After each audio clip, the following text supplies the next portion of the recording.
transição, né?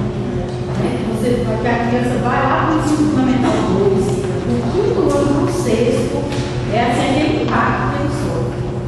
E aí tem a questão da inclusão, né, que hoje está fazendo um desafio enorme.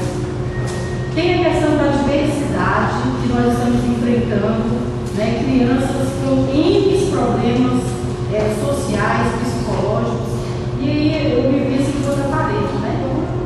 E trabalhar.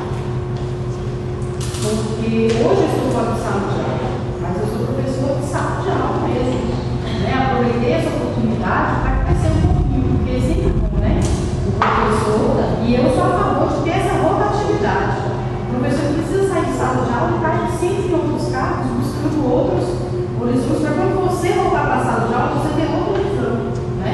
Uma visão macro. Porque quando a gente está em sala de aula,